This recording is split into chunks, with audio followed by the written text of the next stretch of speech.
Hello, friends, and welcome back to another episode of the Juicebox Podcast.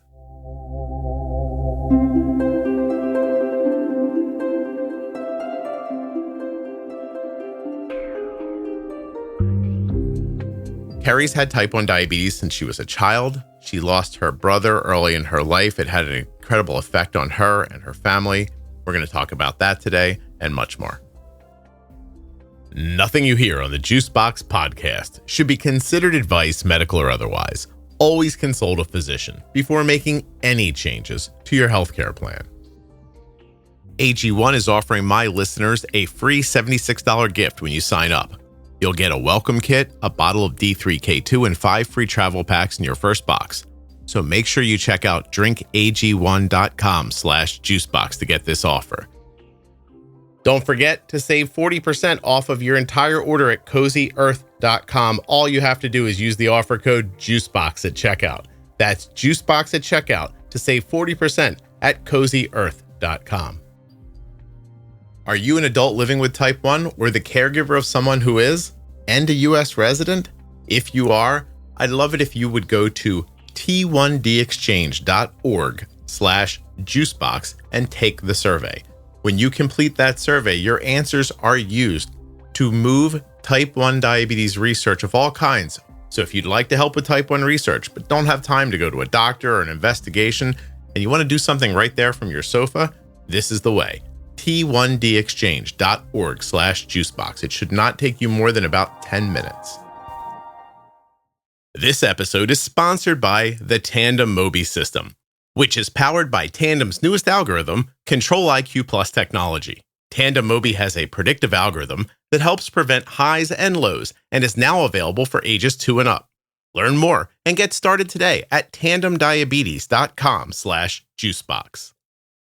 This episode of the Juicebox Podcast is sponsored by US Med. usmed.com/juicebox or call 888-721-1514. Get your supplies the same way we do from US Med. My name is Carrie. I have been a type 1 diabetic for 37 years. I've acquired several other autoimmune diseases. We don't talk a lot about the mental load of this and then outside forces as well. So this, I guess, kind of is mostly about grief and how I handled that with my diabetes and all those other things. So. Okay. Yeah. Hey, way to front load the episode in a way that will challenge people to listen. Today, we're going to be talking about grief. Wah, wah, wah. You've been collecting autoimmune things like knickknacks, or what do you mean? Pretty much. Yeah. So I got my type 1 when I was 6. No family history of type 1 anywhere. And then it just kind of snowballed from there. I didn't know at the time, but I started taking thyroid meds when I was probably 12. And now I guess if we write them all down, I have 7 autoimmune diseases. So, wow. Can we list them? Yes. Type 1, thyroid disease, Scleroderma. I have gastroparesis. They don't know if it's from the Scleroderma, if it presents itself that way, if it's from the type 1. Celiac disease, Raynaud's, erythromelalgia, which is fun because it's the opposite of Raynaud. So I have both of those. I don't know. I think you got the 7, but what was the last one? Erythromelalgia. So Raynaud's, are you familiar with that at all? Cold fingertips, blue skin, that kind of thing? Right. Mm-hmm. So I have that. And then I have the flip side of that, which is, and it affects me mostly in my feet, but it's like burning. So actual warm? It just feels like it. Oh. And it's not a nerve thing, like as in, diabetes related, anything like that. It's just another autoimmune thing. But Carrie, if you touch your cold hands to your warm feet, they don't balance out, right? No. Wouldn't that be don't. Wouldn't that be crazy? That would be awesome. Like, hold on, let me take my shoes off. I got this. But how crazy would it be if they did work that way and yet you got one in your feet and one in your hands instead of both in your hands, right, which would have been awesome. Right. But we're making things up now. Also, this episode is going to, I hope my daughter doesn't hear this one because oh no, I can't say Carrie. Oh. Comfortably. I think you're doing fine. No, you think I am, but my brain yells at me when I want to say curry. Oh. And then when I start saying Carrie, it sounds like Carrie. I have a lot of problems with this name. It's okay.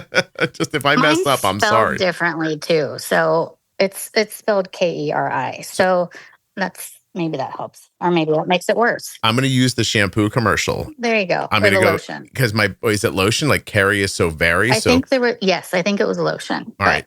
I don't know if it exists anymore. I apologize to people. If I end up saying your name 17 different ways, it's not. You're fine. I have an actual affliction. I just want to say that. Okay. So do you get these things like Christmas presents, like year after year? Do they all come at once? How does that happen? Well, for the longest time, and this is probably another thing I could talk about forever, I've been very in tune with my body because it started at such a young age that I've just obsessively paid attention to how I feel whenever I would go to the doctor, because I'd be like, well, something's not right. And of course, I'm a child, so I can't really articulate I just don't feel right, you know? Well, how's your diabetes? Every single time, right? It's fine. This is different than this. Well, but is it? You wouldn't know because, just constant of, well, how are your blood sugars? They're fine, but this isn't what I'm talking about, So it was hard to pick a point it took my most recent diagnoses, I guess, was in my late 30s. I'm 43, if that matters. But it just took me a very long time to find doctors that listened and actually were like, okay, we're going to try to figure this out. The diabetes was 6. And then, like I said, the thyroid probably 12-ish. And then I kind of just was okay with the fact that this was how I'd feel for a very long time. I found out I had celiac disease when I was, 24. But obviously I'd had it for much longer than that. Yeah, then it kind of just snowballed. I guess after I had my son, everything kind of just really amped itself up. Your body kind of took a big shift after that? Yep. Autoimmune feeling more aggressive? Is that a fair way to say it? Yeah. Okay. Well, fun times. What would you say that your overall attitude is after living like this for a while? Do you feel beaten and just like, I just keep going? Or are you one of those optimistic people, like where the optimism never stops? How does it feel to you in your mind? Well, I think it has to be both, right? We all have to, we all, I think, regardless of your health or if it's work or family related, whatever, you get to a point where you're like, man, this is enough for right now, And so I guess I'm kind of used to feeling exhausted and run down. And I try to be a positive, optimistic person. So I think that does help in my favor. But I also then kind of put up with a lot, or I'm like, well, this is fine. I don't feel great, but it's fine. And I think part of that too was a lot of, the doctors that I would see and they'd be like, well, you're fine.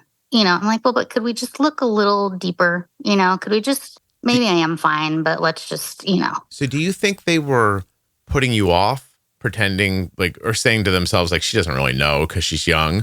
Or do you think they didn't know how to help you? So they go, oh, don't worry about it. It's going to be okay, kid. Do you have an idea? Diabetes comes with a lot of things to remember. So it's nice when someone takes something off of your plate. US Med has done that for us. When it's time for Ardent supplies to be refreshed, we get an email. Rolls up and in your inbox says, hi, Ardent, this is your friendly reorder email from US Med. You open up the email, it's a big button that says, click here to reorder, and you're done. Finally, somebody taking away a responsibility instead of adding one. US Med has done that for us. An email arrives, we click on a link, and the next thing you know, your products are at the front door. That simple. usmed.com/juicebox or call 888-721-1514. I never have to wonder if Ardent has enough supplies. I click on one link, I open up a box, I put the stuff in the drawer, and we're done. US Med carries everything from insulin pumps and diabetes testing supplies to the latest CGMs like the Libre 3 and the Dexcom G7. They accept Medicare nationwide, over 800 private insurers, and all you have to do to get started is call 888-721-1514 or go to my link, usmed.com/juicebox. Using that number or my link helps to support the production of the Juicebox podcast. Let's talk about the Tandem Mobi insulin pump from today's sponsor, Tandem Diabetes Care. Their newest algorithm, Control-IQ Plus technology, and the new Tandem Mobi pump offer you unique opportunities to have better control. It's the only system with auto bolus that helps with missed meals and preventing hyperglycemia. The only system with a dedicated sleep setting, and the only system with off or on body wear options. Tandem Mobi gives you more discretion, freedom, and options for how to manage your diabetes.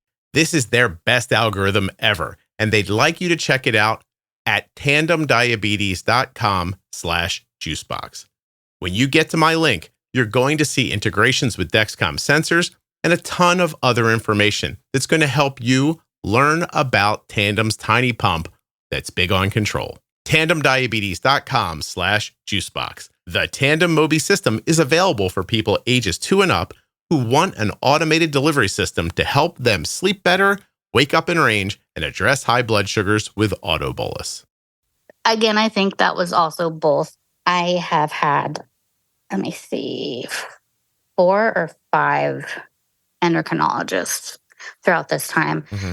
And one of them, I had a nickname for him that wasn't, I honestly couldn't even tell you his actual name because we just really did not get along. What did you call him? Well, I called him Dr. Dick, and I was, a teen, 15 through, I don't know, maybe 18 or so. And I say this having lots of experiences with doctors. His ego was just the forefront of his personality. And maybe that's not fair, but I wasn't doing what he was telling me according to him. And there couldn't be any other explanation except that I just wasn't doing what he was saying I should be doing. And that's why I was having trouble. And that's why, my diabetes was the way that it was, and et cetera. Carrie, hindsight, was it a fair breakdown of who he was? I think so. Yeah. Okay. Yeah. Because it wasn't just, my parents also were like, wow. Like it was, and I understand there are different, ways to doctor, but it was kind of just like the bullying aspect of it. Like, I'm just going to scare the shit out of you and yell at you. And then that will fix this because I don't know what else to try, basically is how I felt now that I look back on it as an adult. Yeah. That sucks. It really does. It's terrible. It wasn't great because then, of course, I'm also like a hugely stubborn person. So I was just like, okay, well, It's made it work. So you were embroiled in a battle with him. Yes. Yeah. Yes. Because you didn't back down and he didn't stop being himself. Right. And then the part of it was, I'm like, well, I'm trying to do, what I'm supposed to be doing. It's not working. There has to be some, logically, even at that age, I was like, there has to be like a reason I'm so quote difficult, And then it was, my thyroid meds were never right. And then finally, as an adult, after I had, let me see, I was probably 23 or 24. My endocrinologist that I had then was like, you are taking 4 times the amount of thyroid meds you should for someone your size. So he was the one, even though I was seeing a gastroenterologist, that was like, you need a biopsy. Like, you're not absorbing something for some reason. Yeah. And so he's the one that actually pushed and found out that I had celiac disease. I was going to say the celiac was stopping your thyroid medication from being absorbed somehow? Yep. And then I found out later that it had gluten in it.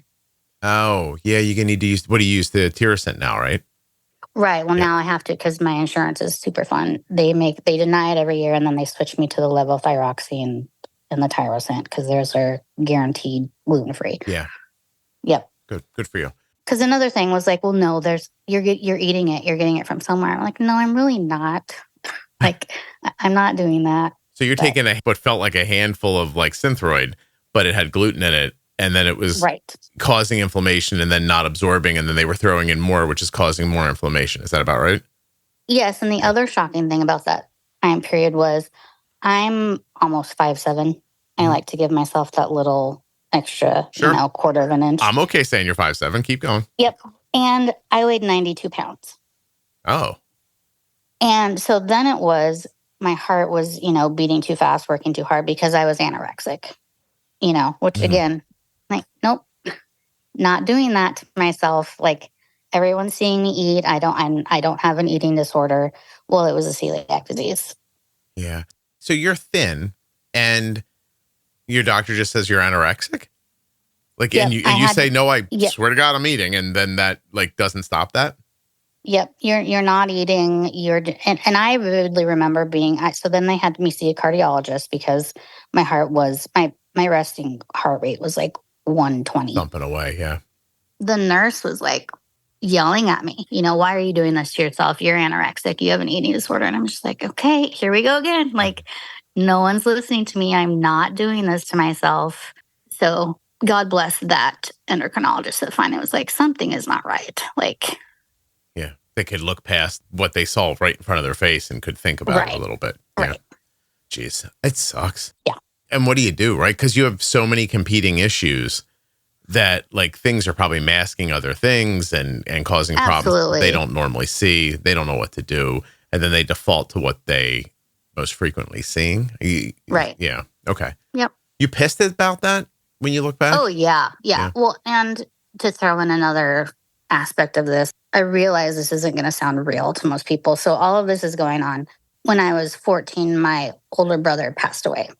Oh. We're dealing with all of these things, health-wise, and then like the worst thing that can happen happens. And so then it's like, well, then we need to focus on her mental health. But then, it's just everything compounded everything else. And I was angry, like at that point I was like, this fucking sucks. Like, what is happening? Yeah. Jesus. How many siblings did you have? I have 2 half siblings that I do not have relationship with. So he was my sibling, my brother. So I just the one. And you're 14 and he's how old when he 17. When he passes away? Is it? Yeah. I mean, it's a long time ago, but was it a sudden accidental thing? Was it? Yep. And so that's the other thing. I'm happy to talk about this because I think people need to be more open and honest about things. He did meth. Oh, gosh. And he collapsed at prom. No kidding. At his senior prom, he died from he OD'd on meth? Yep. God damn. Jesus fucking Christ. And he was a junior, but yeah. Yep.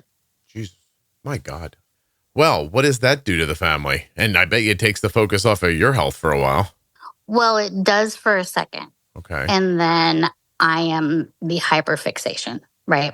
Because I'm the one that's left. Okay. Which I completely understand. And here's the thing, the way that I thought about it as a child, I was the one that had, been told my entire life, I will die first, right? Well, people said, hold on a second. People said that to you? Basically, This isn't good. I was diagnosed in 1987. So all right. No one else that I knew was type 1. No one in our community was type 1. You knew about older people that were, type 2. And that typical, well, my grandpa died from, the thing that you hear all the time, or my grandma or her cat or whatever. My grandma's cat had diabetes. Right. Yes. Yeah. And I remember, at a very young age being told you can't have children. This is going to be, all of these things. Mm-hmm. So it was kind of just ingrained in my head how I processed everything that I would be the one that died first. That was just my lot in life. Okay.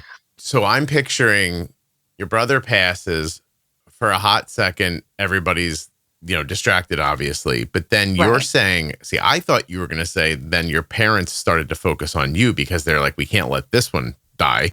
And no, they did. That's exactly what happened. They did. Yes. I thought you were telling me that you had this guilt, like you were the only one left. So you had to keep doing better. So how did that all shake out? And that was probably both things were true. Mm-hmm. And I don't know that they fixated on my health necessarily. And again, to be completely fair, everybody was just trying to survive, right? This was a huge blow that happened out of nowhere. Mm-hmm. And it was a shock and it was devastating. And everybody was just trying to, put one foot in front of the other. Can you talk more about that, please? What does it do? Does it completely reshape everything? Does the world feel numb the whole time? How long did that last? It was such a shock. And I can explain the entire thing. It was just, it was so bizarre and so alarming. I don't think it was handled well in the sense that so we lived in a small community. Everybody heard about it, of course, right away and had their opinions. What was his name? The talk show host. Maury Povich? Montel Williams? Called our house. Are you serious? Wanted us to be on the show. I quit watching the news at 14 years old because there were people outside of our high school trying to talk to everybody. And the news articles were terrible. Just all of these things that all of a sudden you're like, oh, the world is not I don't want to say that I was naive, but I do tend to see the best in people or look for it, I guess. Yeah. And that was just like pulled out from underneath me, right? Because I'm like, this is awful. Yeah, so your brother's death becomes like a news cycle thing because meth is a popular thing in the news, probably. Well, and like we were from a quote, wealthy or well-off family, and they talked about in the articles what kind of car he drove and all these things, and it's just like, oh, no kidding. So I don't care about what kind of car you're. Of course not. Who does? You're telling me that the news would be like, this 17-year-old high school student died from a meth OD and he drove a BMW. Yep. Can you believe it? It's happening to white people. Is that what they were doing? And the funniest thing is he did drive a BMW. Oh, it was an old, shitty, used BMW that he just loved. Oh, yes. So he has a crappy used car like every other 17-year-old kid, but it happens to be a BMW. So they try to couch it like this. Look what happened. This wealthy kid. This wealthy yes. Yep. Oh, exactly. Isn't that interesting? Yeah. And so now this is happening all around you. Your parents are dealing with it. Neighbors have, you said everyone had an opinion, which means everyone was talking. Sure. Right. I gotcha. Okay. Yep. I'm sorry. I tell stories not linearly, not linear. You're doing fine. Don't worry about it. So what happened is my parents were gone. I get a call, and it's, of course, my PE teacher as well. She's calling from the prom, and she's frantic because I don't know this, but my brother has collapsed. And she's asking for my parents, and they're not home. So I give her the phone number to where they are, but I know that something is like horribly wrong. I back out the car. They come home. We go to the hospital. They live flight him to like the biggest, hospital they can get him to. He passes there. The doctor has me go in and see him, and they haven't. His eyes are open. He still has like tubes coming out of his, like, I think that they were trying to like scare me out of, I don't even know, and again, I'm 14 years old. I have no idea what's happening. Yeah. I don't know what meth is. I don't know. Like, I was a naive, sheltered kid, I guess you could say. That's how that was handled, which I can't, again, I have a 17-year-old son now, and I can't imagine choosing to like, be like, hey, here, this is your reality. I'm going to like hit you in your face with a brick of it. And this is what this looks like. Your brother's dead. And if you're not careful, Methy, it's going to happen to you too. Right. Right. Okay. Look at what's going to happen. I'm like, okay, well, this happened. Something that stuck with you your whole life, psychologically, I imagine? Of course. Yeah. Of course. For the longest time, when I would close my eyes, I would see that. It's a visual that's burned into your brain, of course. So, yeah. My God. I'm sorry. I don't know why everybody's so stupid. but yeah. There you are. I can't believe somebody thought that was the way to go. Had you shown any propensity for drug use? Nope. No. Sure hadn't. Okay. I was the person that, well, I guess not at that age because only 14, but I drove everyone around. I made sure everybody got home safe, Yeah, I didn't do any of those things. That's insane. Yep. Okay. So then their head comes up above water, and now suddenly keeping Carrie alive is the most important thing in the world. Absolutely. Yep. She's the one that's left, and she's been sick her whole life, and we need to, and to be fair, I understand that. I understand the hyperfixation and the needing to know literally every single detail, because the one thing that we didn't know, then my brother died. So logically, I understand it. But again, also, I'm 14, just about to turn 15 at this age. And, teenage years are super fun anyway. So, well, you're in a precarious time as a young girl, and things are happening. This is going on. You have diabetes, et cetera, and so on. And now suddenly you're hyper focused on. So you are being helicopter parented not only by your parents, but probably by yourself. And what does that lead to? Well, it's the first time that I dealt with anxiety and not understanding what it was. And I found this out recently later with more loss and grief, that my depression, I guess, shows up more as like anxiety and panic attacks. And like I said before, I was very focused on, like, I knew when my body didn't feel right. And so not understanding what anxiety feels like or is, or what panic attacks are, I thought I was dying. Okay. The first few times that happened to me, I thought, well, this is when I die, which of course is not what was happening. But if I still feel that way sometimes, if I have panic attacks, like, oh, this is it, and it's just your brain. It's an alert, obviously, be like, things are not okay. But also when you're so focused on your health for such a long time and how that feels, you're like, oh, this is it. It was difficult, to say the least. Do they get you, with all this focus on taking care of you, do they get you any mental health care? So they tried. I will never forget this either. Again, not something that I had dealt with, it wasn't a big thing. Again, this was in 1996. Nobody talked about their mental health. They took me, I think, to a regular doctor just because, like, Carrie's upset. Well, of course she is. They referred them to take me to, a psychiatrist, psychologist somewhere. And the first question, I had to fill out paperwork. And the first question was basically asking if I liked to harm animals. Okay. And just for matter of course, do you? Of course not. Okay. All right. Go ahead. Nope. Can't run over something that's already been ran over. Like, that's, Mm-hmm. I am horrified and show my parents, and they're like instantly angry and like took me out of there. Okay. So that was it.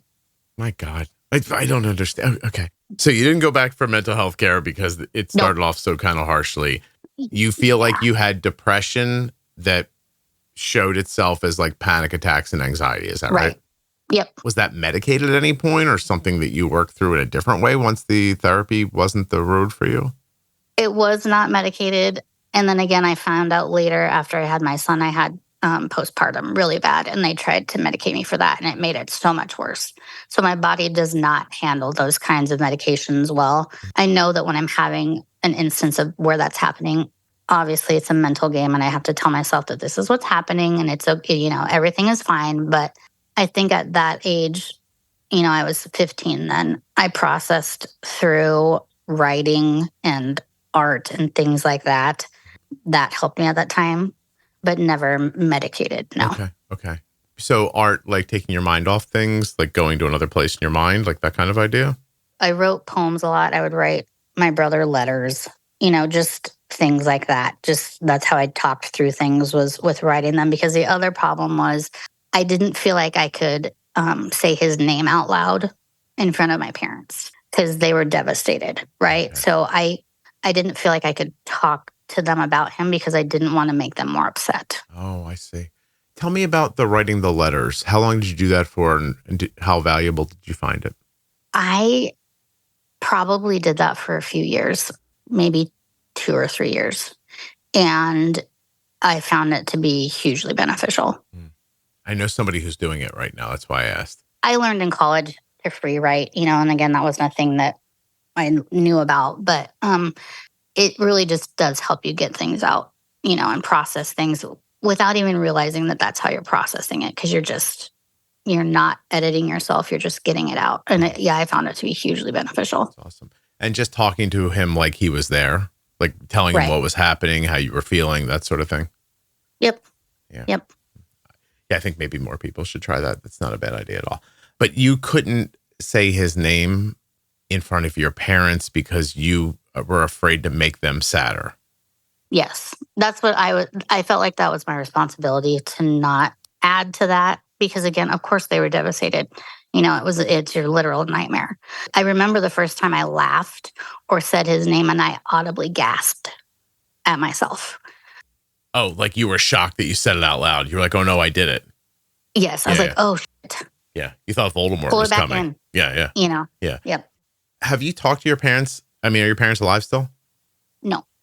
Had you talked to them before they passed away about that? Nope. And you guys have never talked about this stuff? Nope. Again, that was something that I felt like I needed to control that. That was my responsibility to just keep that in, to not add to anything else. Do you think they ever rebounded from his passing? No. Did it age them quickly, prematurely? Yeah. And again, this is what's hard to wrestle with myself to talk about. They were also alcoholics. So that's also part of my preservation, not trying to not add fuel to the fire. That was kind of the household that we grew up in. I was just talking to my son about this the other day because I saw something in him that I used to do. And I was like, I used to try to make myself smaller, or not draw attention or not ruffle any feathers. That was just that's who I was as a child. Yeah. So do you think that you're passing some of this on to your son unknowingly or not purposefully?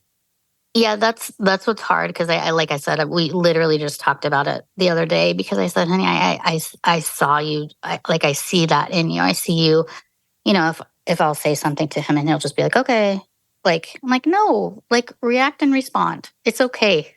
Like it's just constantly trying to over index how you were as a child and then how you were parented as a child to not put that on your own child. Mhm. And it's just, yeah. So I did. I said that to him the other day. I was like, I see you, not wanting the attention or trying to, not fit in a sense with others, but like to just put yourself in a spot that you don't take up as much space. So it's like, oh. Is there something about you that you think he's protecting? Probably, which is another thing that I tried to talk to people about over the years. I'm like, he shoulders a lot, like I wasn't supposed to have him. And then he was in the NICU and I almost didn't survive. And so it's just like, and he knows about all my health because I want him to know, I'm okay, but if there's a problem, so I try not to talk about it too much. But again, where's the balance there, Yeah. So I think that and especially with what's happened recently, because both of my parents passed within 3.5 months of each other, that he's trying to do the same kind of thing that I did. Yeah. And so it's like, oh, buddy, You think currently he's trying to protect you because of your parents passing? Yeah. And he's an only child? Yep. Is there something about, I don't mean this accusatorily, but is there something about you that would make me feel like, oh, you need protecting? I don't think so. I don't know. I don't know if it would be different if I had a daughter instead of a son. I don't know if that's like a innate masculine thing, That's interesting. I don't know. I didn't mean it that way, but that's interesting. No. That's how you thought about it. Yeah. I just mean like some people read sad, you know what I mean? Right. Or they read fragile or something like that. Right. I have a person I care about that's close to me. The entire time I'm with them, I feel like they're vibrating. Yeah. Yeah. Like stuff like that. So, well, and so maybe, and I think part of it too is he's seen me in dealing with this grief recently that I do have panic attacks. And so I do tell him because I want him to know, like, this happens to people. It's okay. Like, if you ever feel this way, it's okay. And then I over apologize, which is another thing that I've done my entire life. I apologize for literally everything. But I also do feel guilt in that I, lacked on my parenting, role this last year with everything else that was going on, that I'm trying to, I don't know if I'm trying to make up for that or apologize for it or, and so maybe I do feel or seem fragile to him right now. I don't know. do you apologize for apologizing ever? No. No. Have you ever seen people do that? They start apologizing for apologizing. You're like, oh my God, are you okay? Right. Yeah. No, I'm just genuinely just sorry. I'm not sorry for being sorry. I'm just really sorry. I'm just really sorry. Yeah. You know that about yourself though. Oh, yes. Yeah. Oh, wow. And well, you have a lot of insight about all this, but it's not changing it. Is that correct? Well, and that's the thing. Like, I try to like not sound like an asshole. Like I know everything about all this, but I also nobody shares things that are, not no one, that's not fair, but we don't hear about, the hard things all the time. And I think it's so important because people feel so alone. It's the basis of being type 1 and what you deal with. People can't understand it. But if you talked about it more, maybe they'd be like, oh, okay. Or at least have more empathy or something. And not that I need empathy from other people, but it's just, part of being a human being to think of others. Yeah. We just don't talk about it enough. It's just like when I had postpartum, when it happened, I had no clue what's going on. Mm-hmm. Because it wasn't on my radar. Were you on your own too? Like was the father there? Oh no, he was there. Absolutely. Okay. Yeah. All right. Also, boys, we don't normally know what to do, just so everyone knows. Right. Yeah. Right. Yeah. He's just like, wow. There's certain situations you should not look to us for help. Right. Yes. No, we're not. And at the same time, know your place. Yeah. Listen, Carrie's like, yeah, they don't know, but at the same time, you should leave me alone too. Right. Yes. Carrie, have you ever heard the episode I did with Erica about the ACEs, the adverse childhood experiences? No, but I've heard of that before. You and know what I'm they are? like intrigued and also like, oh, that's probably terrifying to like, This list ain't yeah. right for you. I'll tell you right now. So there's 10 things that lead to long-lasting mental and physical health effects for a child. Right. Growing up with physical abuse. Were you ever injured by a caregiver? No. No. Okay. Hey, there you go. Look at you. You're ahead. Emotional abuse. Being verbally assaulted, humiliated, or made to feel worthless. That one? Yes. You got that one. Yep. I'm sorry to ask, sexual abuse? No. No. Okay. You got 2 no's and a yes. Physical neglect, not having basic needs like food, shelter, or healthcare met. No. Excellent. No. Emotional neglect, lack of emotional support, affection, or a sense of being valued. Yeah. Domestic violence. Did you witness domestic violence? I didn't. Good. Okay, you're 4 and 2. Substance abuse. No, you got that one. Okay, 3. Yeah. Mental illness in the household. Depression, bipolar, schizophrenia, suicidal tendencies. I would say depression. My dad, I also noticed in him after I started understanding that I was having panic attacks that he did too. Okay. But he, was a war vet and of a different generation, and you don't talk about any of those things, so. Parents stayed married the whole time or no? They did. Okay. And anybody in the household incarcerated ever being in jail? Nope. All right. So you got 6 no's and 4 yeses. You're 4. Look at that. Yeah, but that's a lot though, trust me. And so, but listen, it's 60% good. I also read that I like to read them on the podcast and so on because I imagine people driving along going, "Oh God, no wonder." Oh no. Yeah. Yeah. So each ACE increases your risk of chronic health conditions, mental illness, and risky behaviors later in life. Right. Yeah. Awesome. Yep. Now, of those 10 things, how many is your son dealing with? Well, I suppose my mental health, obviously, I think that might be it though. You're together with your husband? Yeah. Okay, cool. Nobody's hitting each other. Awesome. Look, no, Carrie, look how good you did. I know. Yeah. That's what you grew up 6 and 4, and the kid's growing up 9 and 1. He's doing awesome. Yeah. Okay, I'm not kidding. Well, no, and that's what my husband and I talk about it, a lot. We're like, listen, this whole stopping the pattern and it was very important to us, So we're cognizant of it and try to, everybody does the best they can, I guess. Listen, I have, just so it doesn't feel like we're picking on you, parental separation, that's a yes for me. Nobody incarcerated, no mental health issues. Substance abuse, no. Domestic violence, I'm going to go yes, but not against my mom. It's against us. Although I guess that's physical abuse. Hold on. Right. Well, you know what's funny? My dad never hit my mom, but she was intimidated by him. Right. And, so I'm going to count that, emotional neglect. No. Physical neglect. No. Well, I mean, I never went to a dentist. Does that count? Emotional. So yeah, I mean, I got 4. Well, how are your teeth? I guess is the main question. By the way, I just did an episode yesterday with a pediatric dentist, and I ended up admitting to her I didn't see a dentist till I was like 19 or 20 years old. But you still have your teeth, right? I mean, one of they're hanging on by a thread, some of them, but well, but I'm ahead of it now. Yes. My point is that I think that people, generally speaking, this list exists because this is the things that can happen to people. Right. Do you think your brother's passing wasn't purposeful, right? He was just trying to get high? No. Yep. Okay. No. Okay. Yep. Wow. Something. And now you're talking in your note to me. Your note's very simple, actually. It just says, I have survivor's guilt. Sure. Yeah. Can you explain to people what that feels like?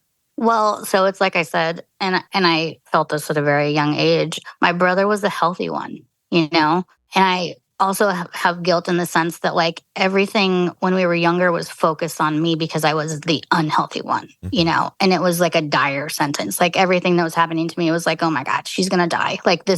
It just all was very amped up. And so I got a lot of attention because of that. So that's part of the guilt that I feel. And then of course, my parents were left with me, which I don't mean this to sound like self-deprecating, but again, I was the more problematic one in the sense that I was not healthy. And there are all of these variables happening at all at once, I guess, or all of the time. I felt guilty for that. And just, I think whenever you lose anyone, you feel a little bit of survivor's guilt because you're still here. Why them? Why not you? Why not, Yeah. Did it happen with your parents even though they were older? I don't know. I don't know if I've processed that. The problem, well, there's lots of problems, but they died. So my dad was 13 years older than my mom. He had been married before and had children before. Yeah. So he was much older, but they were both unwell. And he simply went outside to do something with their pool and broke his hip, had surgery, and then passed away 2 weeks later. Wow. How old? 84. Wow. That's not a bad run. 84. Yeah. And the drinking? Yeah. So not bad at all. He had leukemia and just was very unwell. He had kidney cancer. I measure everything by how old my son was at the time, and my son was a toddler. And basically when that happened to him is when I noticed his, I'm dying, I'm going to die. This is, Yeah. The ironic part of it is that my husband and my son and I had been taking care of their pool for years. Oh, right? He just got it into his and head. I have no idea. And again, part of his generation and him being a man and, I could see as he got older and more unwell how upsetting it was for him to not be able to do the stuff that he used to do around the house, Mm-hmm.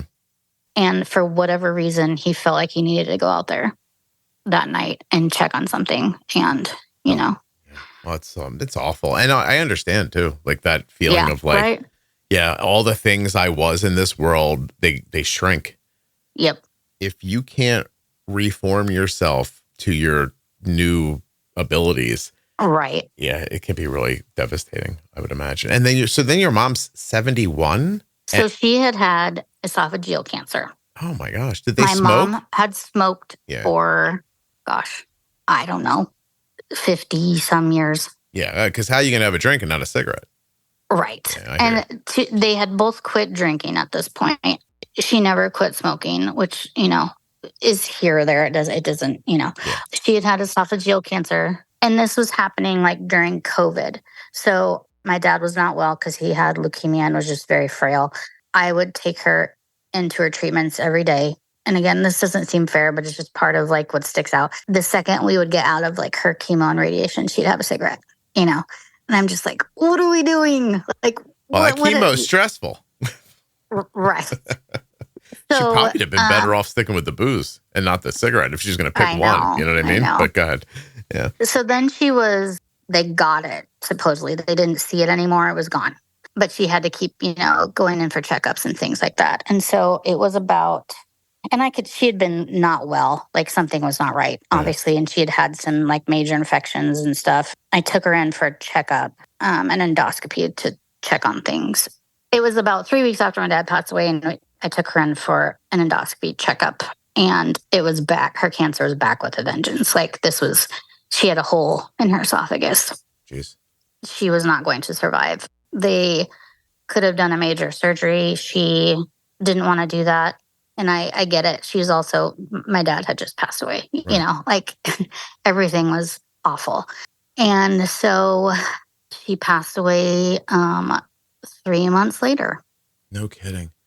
Yep. Do you think without him, I realize she's not in control of the cancer, but do you think that was the thing? She was just like, all right, let me get out of here too? Or a little bit. I mean, she was absolutely miserable. Things were awful. She had to have a feeding tube. And this is part of where my husband took over for our son completely. And I just took care of her. She lived with us for the last 3.5 months of her life, but it was us being in a different town all of the time and going to her appointments and appointments and appointments and appointments. And she just had every card stacked against her. Yeah. And I mean, listen, it sucks. Like, I don't know how to, you smoked your whole life and you think you're going to get away with it. And then you don't. Right. And you're like, well, I might as well keep smoking because it's going to kill me eventually. Although I did really think the infusion nurses, I wonder how it feels to start chemo on somebody who smells like a cigarette. Right? I know. Yeah. I know. It must make you crazy. And of course, it's frustrating. It's frustrating to watch. And part of my, and this isn't fair for me to say this either, but it's like I've been like working my ass off my entire life to try to, be as healthy as I can and do mostly all of the right things. And then it's just like, come on, like this one thing, can we just, at the end, it didn't matter. And it didn't, Carrie, I have to imagine that one of the most difficult positions you can be put in as an adult is having 2 children, loving them both, one of them dying, Right. you losing your will to live, Right. but knowing that you have to now like exist through this world for your remaining child, Right. and not being able to shake the feeling of what it must feel like to lose a kid. Right. It's an absolute nightmare. Yeah. You know, I mean, It's a no-win situation because they probably wanted to go lay down on a train track. sure. And then they look at you and they're like, oh, we can't because Carrie's here. Right. Then they got to feel guilty for not wanting to die along with your brother. Right. And then they've got to feel guilty for not wanting to be happy for you.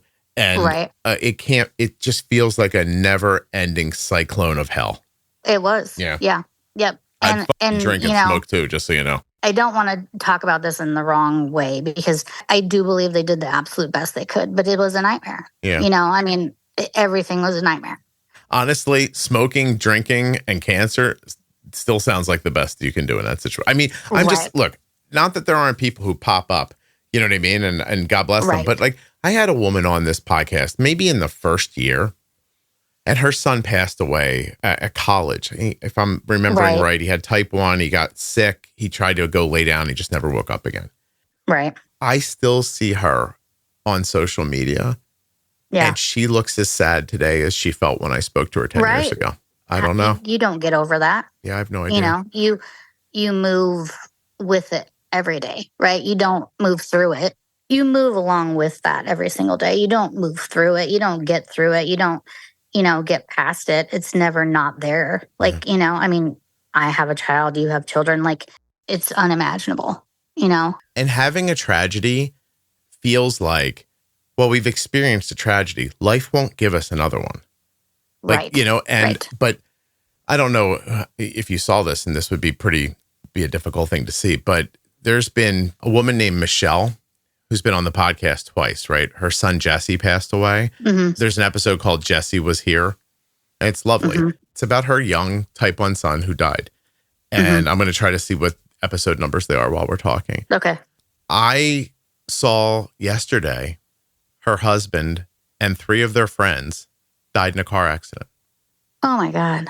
They're like in their 50s as far as I know. Jessie Was Here part 2. She was on again, episode 722. And I'll find the first one. And part 1 was episode 90. I did it in 2016. Oh, wow. Right? So, and they're all, by the way, like JDRF bike riders. They do all that tour for a cure stuff, like lovely people. They've lost a child.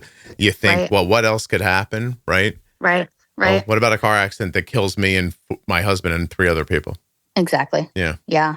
That's insane. Like, so that feeling of like a bad thing happened to me, more bad things aren't going to happen to me.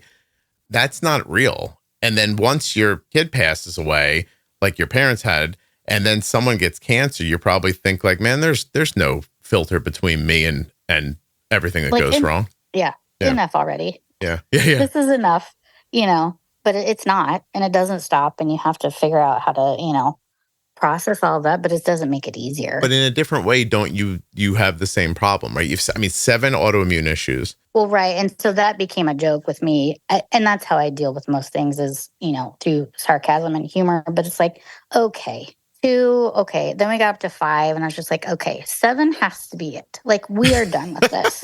Like, what's going on? I'm running out of fingers. Are you kidding me? Yeah.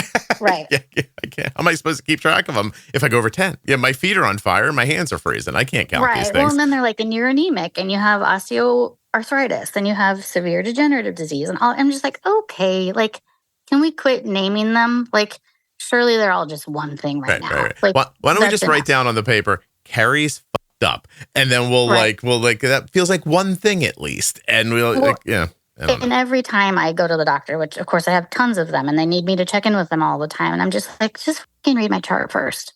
Before you start speaking, please just read my chart. Like, if I haven't seen you before, or if this is your new nurse, which nurses are a godsend, but like, please don't ask me if anyone's ever told me that I have type 1. Like, yeah. Does that actually happen still?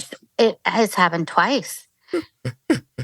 And I'm like, I'm not laughing, but I am laughing. Yeah, it's funny. Oh, no, it's ridiculous. I'm like, you can see my pump. And I, again, deal with all of these questions all the time. And so one time I literally was like, really? And then she looked at me. I was like, yes.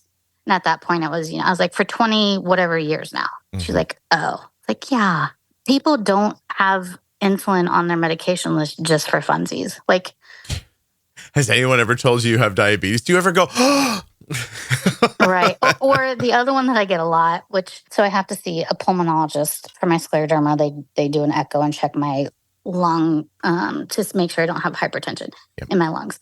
Are you on oxygen? Do you see any? Yeah. Wouldn't it be with me right now? Like when I have a cannula, nope. No.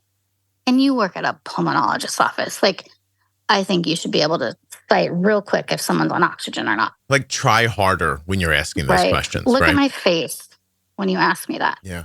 By the way, for people who don't know, scleroderma is a rare autoimmune disease characterized by hardening and tightening of the skin and connective tissue. It falls under the category of connective tissue disease and can vary widely in severity. In some people, it only affects skin, while in others, it can affect internal organs, blood vessels, and the digestive tract. Yes. That's why you mentioned earlier you're not sure if your slow digestion is scleroderma or gastroparesis. Because my scleroderma, and now they just call it connective tissue, like they're not sure because it does not affect my skin at all. Like if you look at me, because I've had surgeries before and they're like, oh, like Crest syndrome. I'm like, no.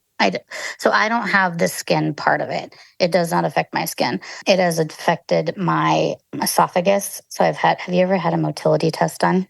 Like for your esophagus? No. Is it horrible? It's the worst thing I've ever, it's awful. Why? What do they do? They put a tube through your nose down into your stomach. So what they're trying to, they're measuring if you can swallow properly or not. And then they have you, while you have this, down your nose, through your throat, into your stomach, you have to eat something and swallow it. And then they now swallow. And they'll tell you when you have to swallow and all these things.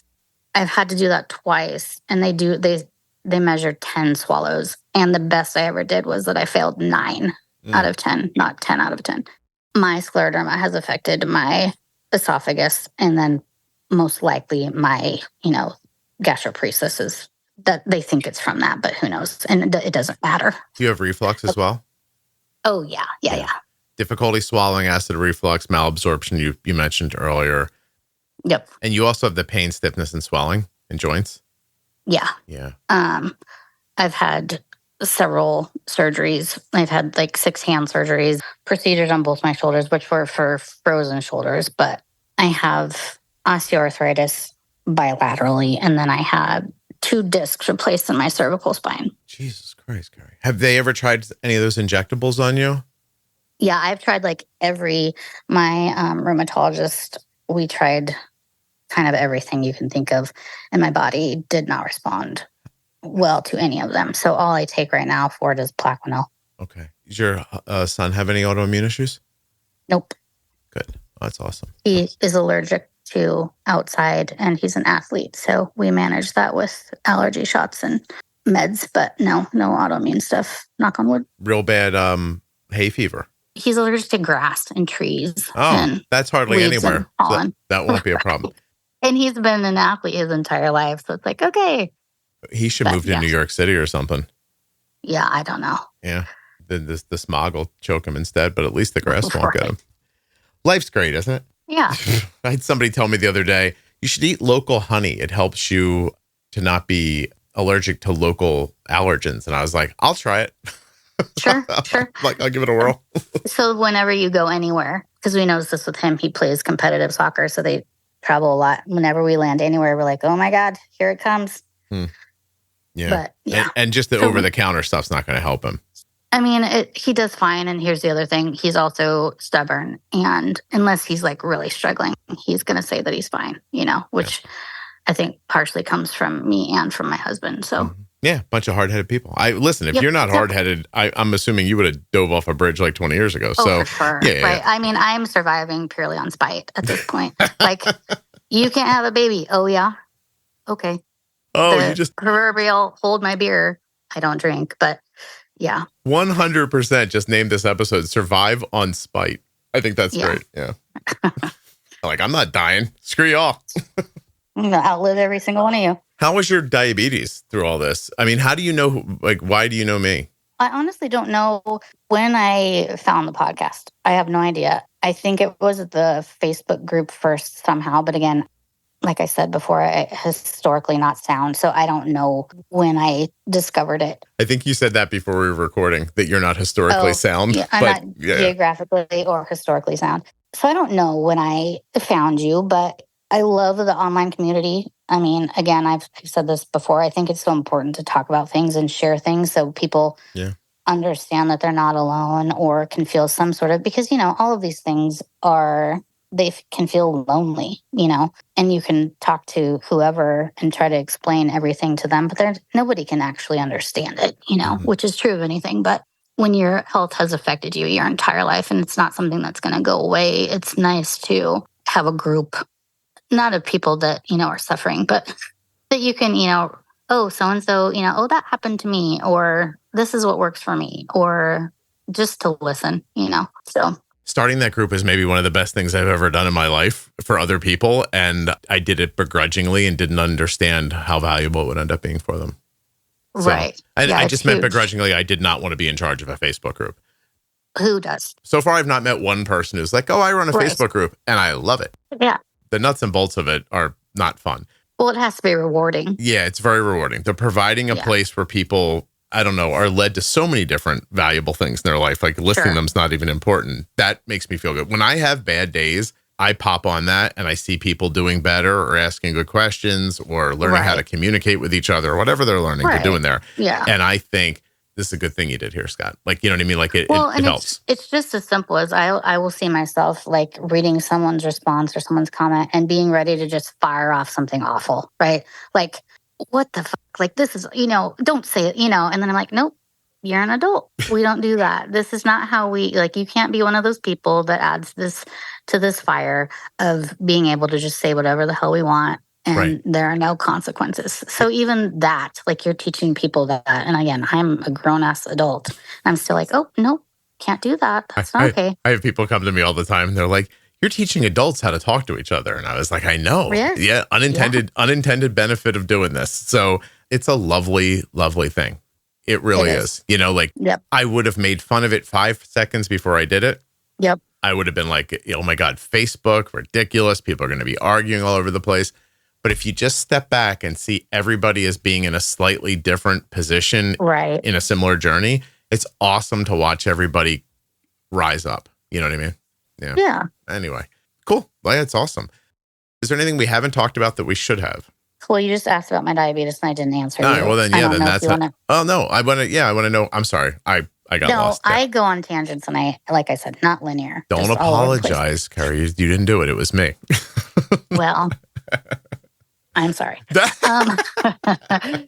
So I was labeled brittle as I was young, which I don't know. Was it like we didn't have CGMs? This was 1987. I have a vivid memory of the sound of my mom rolling my insulin, for me before we would draw it up. And I started giving myself my shots right away because it was mine. Even at 6, I was like, nope, this is mine. Didn't know about the thyroid thing right away, which everything compounds everything else. So not great. And then teenage years, just not great. And again, my period was weird because of whatever else hormonally was going on.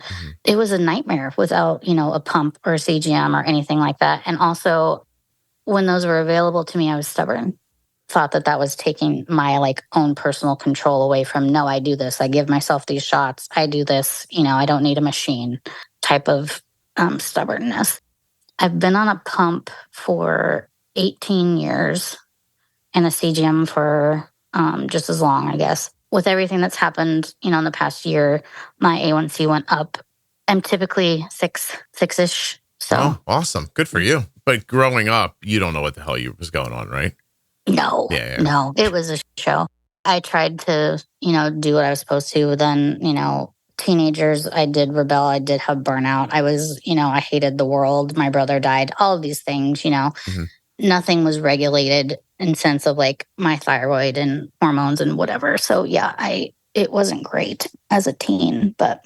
Could you think of one thing that teen could have heard back then that would have stopped them from avoiding their health like that? I don't know. And that's kind of the basis of me wanting to talk about or talk to you, I guess.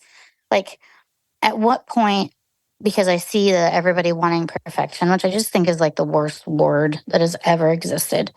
Like, there is no such thing in any realm of reality of perfection. It's just, it's not a thing. And people striving for these things, and then what do you give up in that? Like, I'm blessed that my parents let me be a child. When I was younger, they weren't helicopter parents. That wasn't a thing. Like, my brother and I would be gone literally all day. And I think about it now, I'm like, oh my God. Like, Yeah. I was diabetic and they just let me be gone all day. We didn't have phones. We didn't have, and I'm not saying that that's better or worse. It's just that's how it was, Right. So I'm glad that I had that childhood and that wasn't the focus, because I think I would have been afraid, of just my own health all of the time and living my life. I don't know if there's anything that you could have told me. I think that we all just have to like navigate this how we're going to. And then, of course, my brother died. So then the emphasis was trying to like wade through that grief. I don't know. I don't. When you say, I'm always interested when people say, like, I'm so glad that we didn't pay that close attention to it so I could be a kid, that kind of feeling. But do you think that you feel that way because you're okay today? Like, if you were telling, Sure. But, right, if you had bad complications, Of course, you'd be like, oh my God, they should have paid better attention to me. And I don't know, and now I'm stuck. Like, you know what I mean? Right. Like, it's such a We're to pass crapshoot. the blame. Yeah. It worked out for me, right? Right. Knock on wood, up to this point, I don't have diabetic complications. But I could say, sure, that I would feel the other way, but maybe I would just be angry about something else, or have, feel like I missed out on this, that, or whatever. Mm-hmm. But that's just how it was. And again, I'm not saying that that's better, because, there are people that have complications and that it didn't work out for them that way. That's just how it was. It was, the 80s. Yeah. And I remember I was talking to somebody the other day, like I had to collect jugs of urine. Like that's, I'm not thankful that I had to do that. Yeah. And then walk into a hospital carrying this bag that everybody knew was full of urine. Like, come on, like I'm not thankful for that. Right. I'm so thankful for the technology and how things have, I wouldn't have been able to have a healthy pregnancy, as healthy as it was, if it weren't for my pump and all those things, like there's just no way. Sure. Yeah. So, I love the way you talk about it, because I think there's no actual answer. It is very specific person to person. And I completely agree. Yeah. That's why I always find it interesting when people want to argue about that. And they're like, well, my parents did this and I'm okay, so that's the right thing to do. And I'm like, that just worked for you. That was right for you. Yeah. It's just like the same old, the argument between the diet, Yep. And what kind of insulin you use and what kind of pump you use. You have to figure out what works best for you, the healthiest for you, that is manageable. It's also not to say that the thing that you did won't work for someone else, and you should share it, because someone might work out really well for them, but stop acting like the thing you did because it worked out is the right way. It's the only way to do it. You're ignoring the other variables, and most of those variables are you. And there are so many, I mean, my God, I have 6 additional autoimmune diseases. Mine is not the same as yours, and it shouldn't be, and that includes how your treatment and all of those things. But I don't know. I'm a very stubborn person and went through a lot, so I don't know if there would have been anything that you could tell me that I'd been like, okay. It's one of those things that it's just like when I got it, I started doing my shots myself. Like, I take ownership in these things, so I don't know if I would have necessarily listened. And that's what's so hard. Everybody has burnout, and you see people in the group with teens or young kids, and I'm just like, they just. My thought on that part of it is, you have to figure it out, as in the child. I try to come at everything from the perspective of being the one that has type 1. Maybe what I would have needed to hear, or someone to understand that I just had to figure it out. Right. And people telling me, you're not doing this, or being angry or being mad or whatever, that was not beneficial. It's so difficult, Carrie, to hear that your kid is having a problem and that it's possible they won't get through it. Sure. Because that's what you're saying when you're saying, look, they have to figure it out, which is true, right? Like, they have to find their way through it, which means they have to have the understanding that allows them to move forward. And it's not just a thing you can hand them, right? It's through a process. And even if you try to take them to therapy, what if you get a crappy therapist and that doesn't Right. work, etc.? It can happen through anything, though, too. And, you just have to hope that you have given them the tools that they need, right?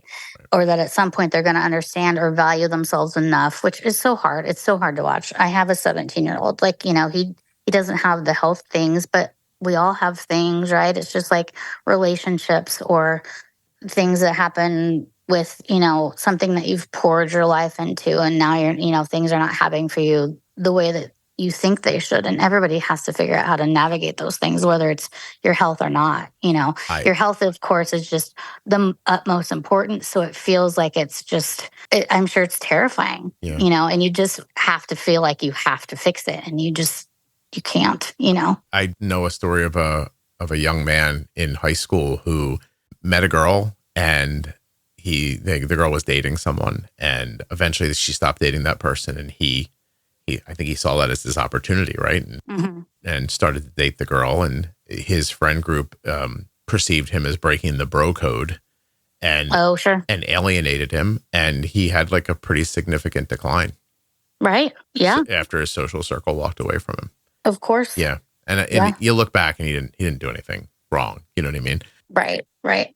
And prior to that, like not more of a rock solid young man, right? Like not a kid you would look at and think, oh, like something's going to befall him and he's just going to collapse. And you wouldn't have thought that. So, and it could be anything. So do we hold our breath, forever and wait for the proverbial shoe to drop? Or do we just hope that, and I say this, not dealing with something specific right now in regards to my own child, I'm not trying to make it sound simple or negate it anyway, make it, but it's just like, I don't know. You don't give up. What'd you say earlier? Surviving. How'd you say it? Oh, I'm surviving purely on spite. Yeah. Survive on spite. That's all. I'm with you. Just be the most stubborn person that's ever existed and you'll be fine. I'm with you. Perfect. I'm going to leave it like that. I'm going to end right there. I think that's awesome. Okay. I appreciate you doing this very much. I don't know why you thought you were all over the place. You were very articulate about your story and clear and forthcoming, transparent. I really appreciate it. Well, you might have people that are like, wait a minute, this was all over the place, but it makes sense to my brain. So. No, I don't think that at all. I think you're fine. Don't worry about, please don't think twice about that. I don't apologize. Let it go. Okay. All right.